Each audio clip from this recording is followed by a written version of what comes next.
정말 믿기 힘든 사태가 벌어졌습니다. 최근 일본 전역의 중고등학생들 사이에서 자퇴가 급격히 늘어나며 일부 학교는 아예 폐교를 고려할 정도의 위기에 몰리고 있는데요. 그런데 이 자퇴가 단순한 학업 스트레스나 반항 때문이 아니라는 사실이 더 충격적입니다. 학생들은 더 이상 학교가 안전하지 않다는 절박한 이유로 등을 돌리고 있었던 것입니다. 이 모든 변화의 시작은 다름 아닌 도쿄의 한 고등학교에서 떠난 한국 수학여행이었습니다. 단 한 번의 여행이 어떻게 일본 학생들의 삶을 뒤흔든 걸까요? 지금 그 놀라운 이야기를 전해드립니다. 사연을 시작하기 전 여러분들의 구독과 좋아요는 영상 제작에 아주 큰 힘이 됩니다. 정말 그때만 생각하면 얼굴이 화끈거릴 정도입니다. 한국이요? 그땐 이름만 들어도 눈을 찌푸렸던 나라였습니다. 안녕하세요. 저는 현재 대한민국의 국제고등학교에 재학 중인 아키라 타나카입니다. 지금은 이곳에서 매일매일 새로운 것을 배우며 살고 있지만 불과 1년 전만 해도 저는 도쿄의 전형적인 일본 중심주의를 가진 학생이었어요. 저는 교육자 집안에서 자라났습니다. 아버지는 공립고등학교 역사 선생님, 어머니는 초등학교 교사. 식탁 위에서조차 교육 정책과 교육 철학 이야기가 오가는 게 일상이었습니다. 당연히 저 역시 일본식 교육이야말로 세상의 기준이며 그 시스템 안에서 자란 제가 세계적으로도 우수한 학생이라고 믿었죠. 고등학생이 되자마자 가장 설렜던 건 바로 학교 전통인 해외 수학여행이었습니다. 선배들이 유럽으로, 미국으로, 심지어 오세아니아까지 다녀온 이야기를 입이 마르도록 자랑했기에 저 역시 기대가 어마어마했죠. 수개월 전부터 저와 친구들은 해외 수학여행에 기대감을 가지고 있었죠. 이번엔 이탈리아일 것 같아. 난 무조건 런던 해리포터 스튜디오 가야지. 저도 속으로는 파리를 꿈꾸고 있었어요. 센 강변에서 바게트를 들고 인증샷을 찍는 상상을 하며 말이죠. 그런데 운명의 날이 찾아왔습니다. 모든 학생이 체육관에 모였고 교장 선생님이 단상에 오르셨어요. 마이크를 잡은 교장 선생님의 첫 마디는 그야말로 폭탄 선언이었습니다. 올해 수학여행지는 유럽도 미주도 아닌 아시아입니다. 웅성웅성. 주변이 술렁이기 시작했어요. 진짜야? 갑자기 왜? 유럽 여행 기대했는데. 후보지는 싱가포르와 대한민국입니다. 정적이 흘렀고 바로 다음 순간 누군가가 외쳤습니다. 싱가포르지. 당연히. 고조된 목소리들이 터져나왔죠. 아시아에서 가장 선진화된 도시국가잖아. 가든스 바이 더 베이, 마리나 베이 샌즈. 할 게 엄청 많은데. 싱가포르를 지지하는 목소리가 순식간에 기세를 얻었습니다. 저도 고개를 끄덕이며 말했어요. 싱가포르는 예전부터 일본이랑도 가까운 나라잖아. 게다가 한국은 좀 불안하지 않아? 그러자 한 친구가 말했습니다. 한국은 솔직히 위험하잖아. 북한이랑 접경하고 있는 나라야. 뉴스 보면 북한 미사일 자주 쏘던데 거긴 진짜 좀 아니지 않냐? 그리고 한식, 솔직히 너무 맵고 낯설어서 입에 안 맞을 것 같아. 그 말에 저도 제 친구들도 자연스럽게 수긍했어요. 맞아, 뭔가 낯선 느낌. 위험할 수도 있고. 그런데 조용히 있던 옆자리 친구 유미가 입을 열었습니다. 일본의 잦은 지진과 후지산 화산 활동 위험보다 서울 밤거리가 더 안전하대. 그 말의 순간 교실 분위기가 조용해졌습니다. 누구도 반박하지 못했어요. 우리 모두가 알고 있었거든요. 몇 달 전에도 큰 지진이 있었고 후지산의 화산 활동 징후로 인해 우리는 학교에서 화산재 대피 훈련을 하고 있다는 사실을. 그때부터 분위기가 바뀌기 시작했습니다. BTS, 블랙핑크, 한국 드라마, 지금 글로벌 문화의 중심은 한국이야. 세계에서 가장 빠른 인터넷, 디지털 교육 시스템, 도시 인프라. 싱가포르는 작은 도시국가지만 한국은 지금의 미래야. 점점 더 커지는 한국 지지파의 목소리. 싱가포르 지지파는 여전히 선진화된 도시와 관광 명소를 내세우며 맞섰지만 한국 지지파는 현재와 미래를 이야기하고 있었어요. 그리고 저는 그 사이에서 혼란스러웠습니다. 결국 학교에서는 학생 투표가 진행되었습니다. 숫자는 놀랍게도 완벽히 반반. 최종 결정은 교장 선생님에게 맡겨졌습니다. 며칠 뒤 다시 모인 체육관에서 교장 선생님은 조용히 스크린을 가리키셨습니다. 최근 이 영상을 보고 저는 우리 학교의 미래를 다시 생각하게 됐습니다. 영상이 재생되었습니다. 그건 한국 고등학교의 급식 영상이었습니다. 처음엔 다들 웃었지만 화면 속이 바뀌자 표정도 바뀌었어요. 고등학생이 받는 급식이 마치 호텔 뷔페처럼 정갈했고 메뉴는 갈비탕, 나물, 잡곡밥, 과일, 심지어 디저트까지. 위생은 완벽했고 학생들은 질서정연하게 식사하고 있었습니다. 댓글에는 이게 학교 급식이라고. 일본 급식은 이거에 비하면 쓰레기 같다는 말들이 가득했어요. 교장 선생님은 영상이 끝난 후 말씀하셨습니다. 이건 단순한 급식이 아닙니다. 교육이란 국가가 다음 세대를 어떻게 대하느냐의 척도입니다. 우리 학생들은 과거가 아닌 앞으로 살아갈 미래를 보고 배워야 합니다. 그리고 곧바로 공개된 보고서에는 한국과 싱가포르 교육 시스템을 비교하는 내용이 담겨 있었죠. 싱가포르는 소수 엘리트 중심 교육인데 반해 한국은 보편적 수준 향상을 추구한다는 점이 강조되었습니다. 급식도 싱가포르는 지역마다 차이가 컸어요. 한국은 국가가 직접 운영하고 지원에 더 체계적이었죠. 교통이랑 치안도 비교됐는데 싱가포르는 하드웨어는 좋지만 엄격한 규제 중심인 반면 한국은 자율과 책임이 조화를 이루는 사회라는 평가였어요.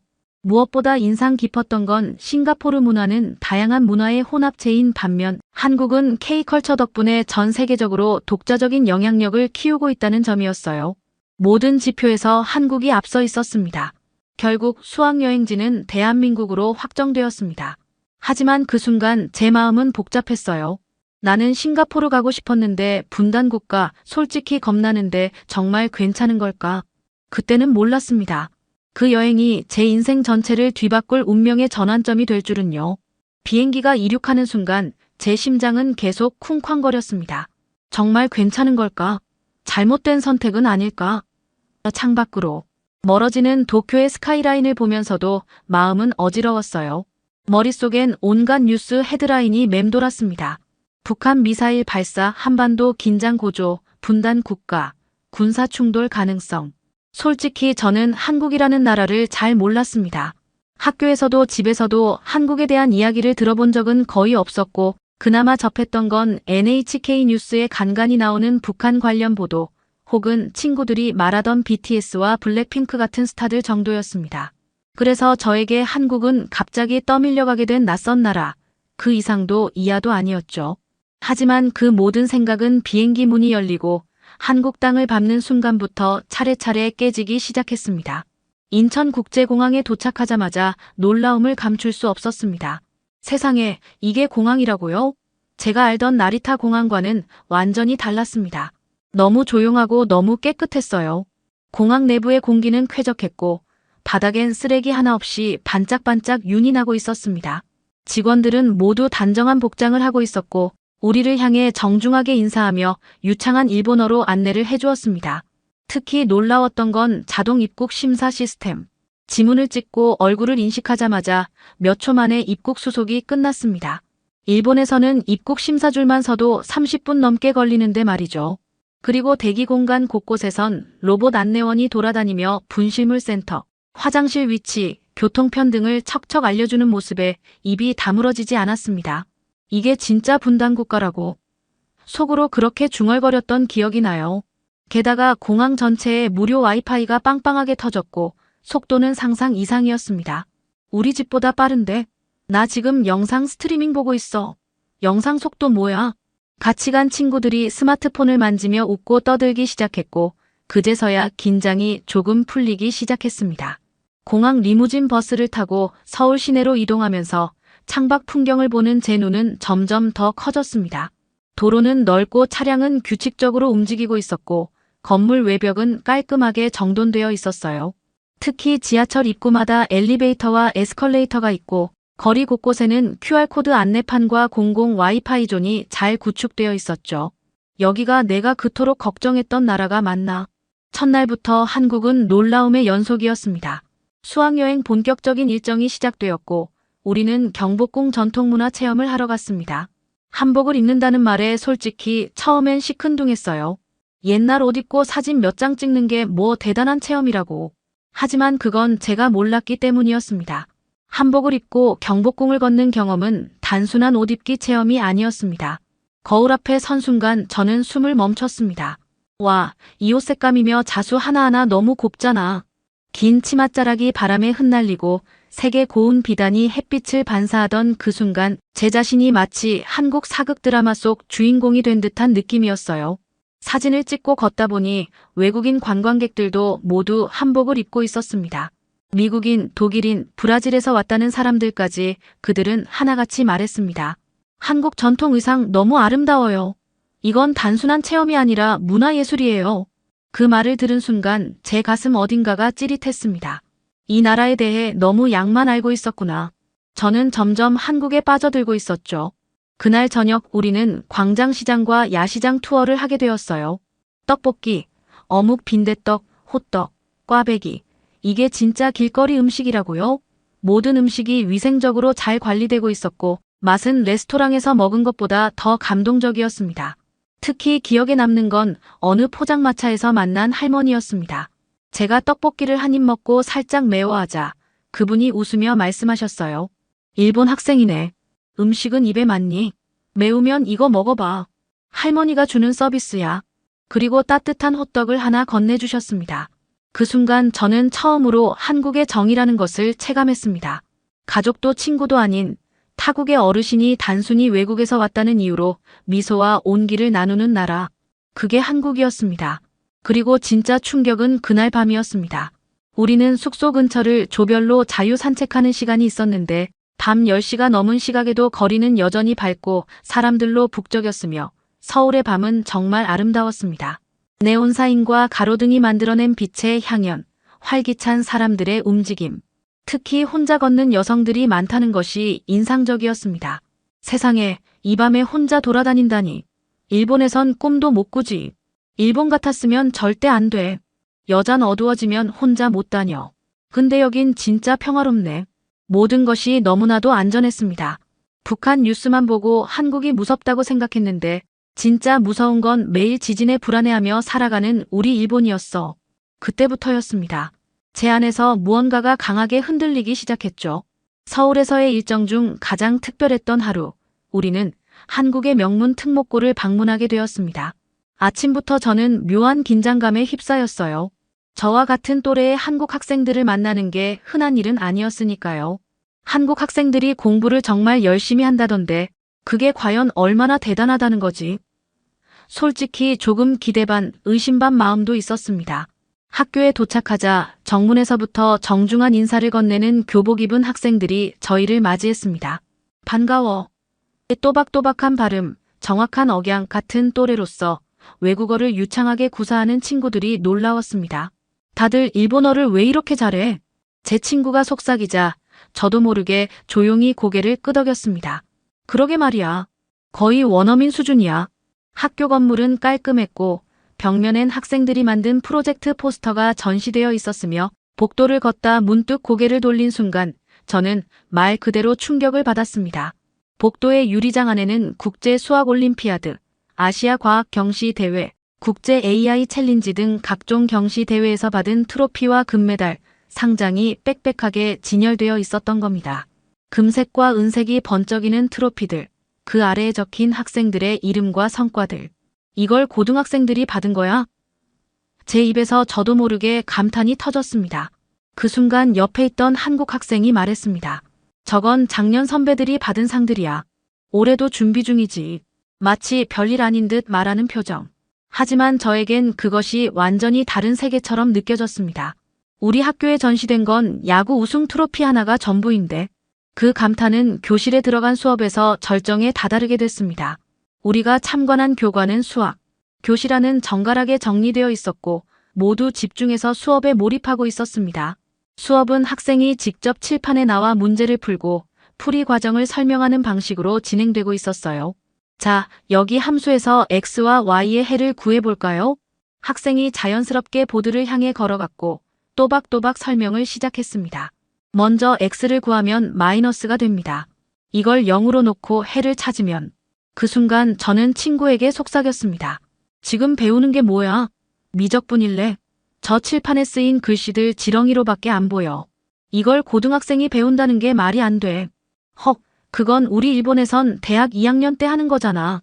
그 말과 동시에 제 심장이 쿵 내려앉았습니다. 이 학생들, 그냥 열심히 하는 게 아니라 정말 뛰어난 거였어. 한 명의 한국 학생이 칠판에서 돌아와 말했습니다. 이 접근법은 시험에만 쓰는 게 아니라 실제 통계 모델링이나 머신러닝에서 기초로 쓰이기도 하지. 이건 그냥 수학이 아니었습니다. 그들은 수학을 언어처럼 쓰고 있었고, 심지어 그 안에서 창의적으로 사고하고 있었습니다. 선생님은 질문을 던졌고, 학생들은 서로 토론하며 손을 들고 의견을 나누었습니다. 이건 제가 아는 일본식 강의 수업이 아니었어요. 이건 대학 세미나 수준이야. 수업이 끝난 뒤 한국 학생들이 우리를 식당으로 안내했습니다. 저는 솔직히 기대와 의심이 반반이었어요. 그동안 SNS에서 본 한국 고등학교 급식 영상은 마치 레스토랑 같았지만 설마 정말 그럴까 싶었거든요. 하지만 그건 영상보다 더했습니다. 급식실에 들어선 순간 고급 뷔페처럼 음식이 깔끔하게 정렬되어 있었고 급식실 조리사분들은 스테인리스 식판에 잡곡밥, 갈비찜, 된장국, 나물 반찬, 제철 과일, 요구르트까지 정성스럽게 담아주셨죠. 음식은 따뜻했고 학생들은 조용히 줄을 서서 질서 있게 식사를 받았습니다. 와, 이게 진짜 고등학교 급식이라고. 제 말에 함께 온 친구가 말했습니다. 아키라, 영상에서 봤던 것보다 더 좋아. 한 입 두 입 먹을수록 감탄은 커졌습니다. 음식은 담백하고 영양이 골고루 잡혀 건강했으며 마치 누군가 너를 위해 정성껏 준비했어라는 마음이 느껴졌습니다. 일본에선 간편하게 만든 도시락 같은 음식이 전부였는데 이곳에선 학생이라는 이유만으로 정말 최고의 대접을 받고 있었어요.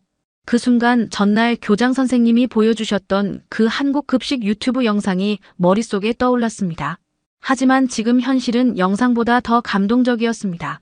이건 단순한 점심이 아니야. 이건 학생을 존중하는 나라의 증거야. 저는 조용히 그렇게 중얼거렸습니다. 일본에서의 제가 얼마나 좁은 시야를 가지고 있었는지 지금에야 깨닫게 된 거예요. 그날 저는 정말로 처음으로 이 나라에서 살아보고 싶다고 느꼈습니다. 한국은 단지 놀라운 나라가 아니라 학생에게 미래를 살아갈 준비를 시켜주는 진짜 교육국가였습니다. 한국에서의 마지막 날 밤, 저는 숙소 침대에 누워 창밖을 오래도록 바라보았습니다. 반짝이는 서울의 야경, 편의점에서 삼각김밥을 사는 사람들, 골목길에서 조용히 대화를 나누는 사람들까지 그 모든 풍경이 너무나도 따뜻하고 일상적이면서 안전하게 느껴졌습니다. 그리고 떠오른 생각 하나. 여기서 살고 싶다. 그건 단순한 감탄이 아니었습니다.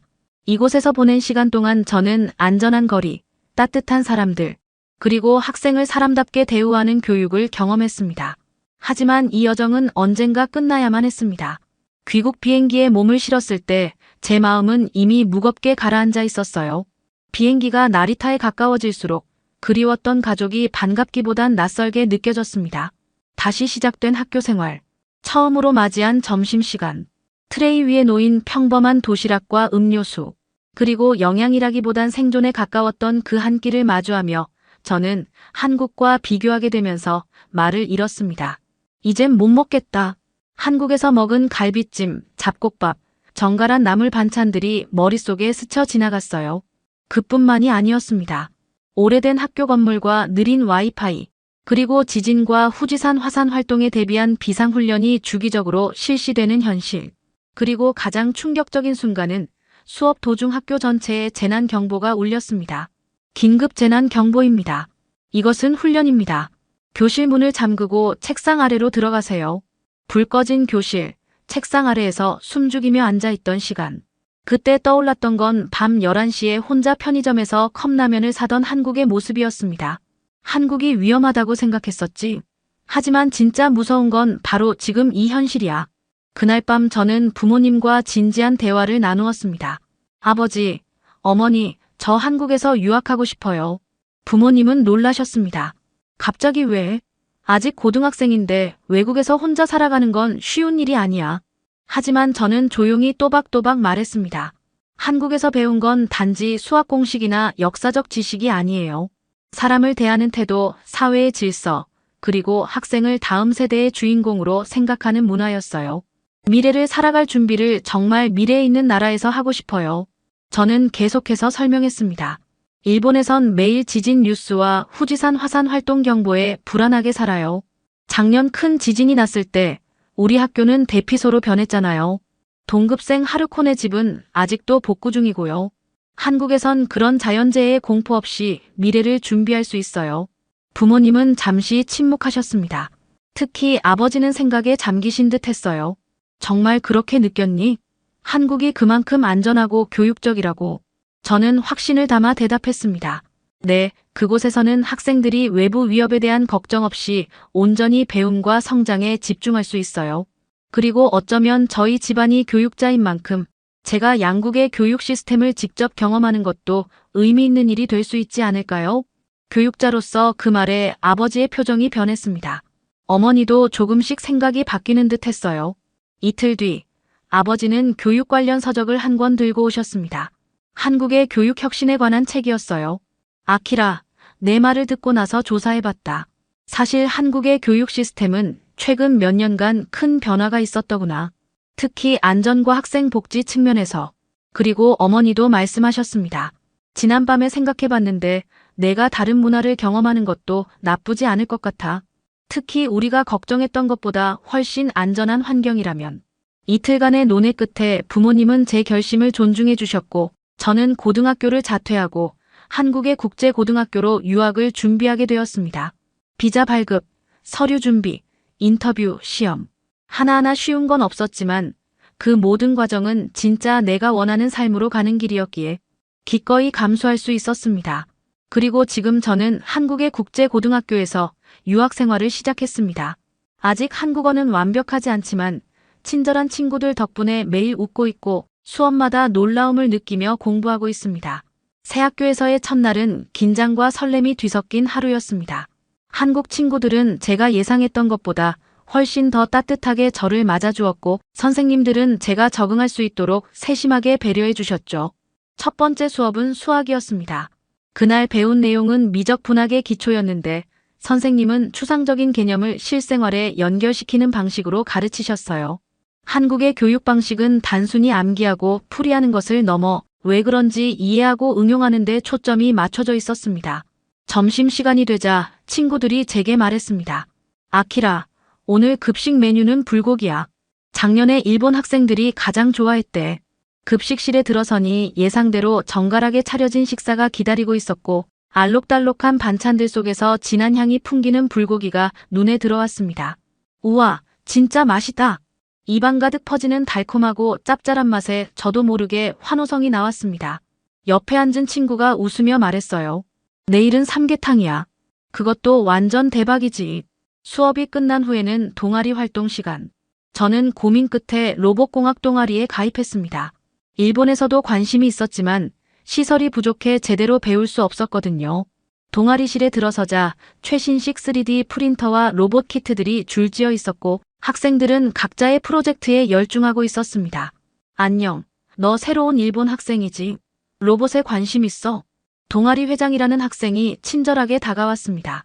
응, 일본에서도 관심이 있었지만 이런 장비는 처음 봐. 정말 대단해.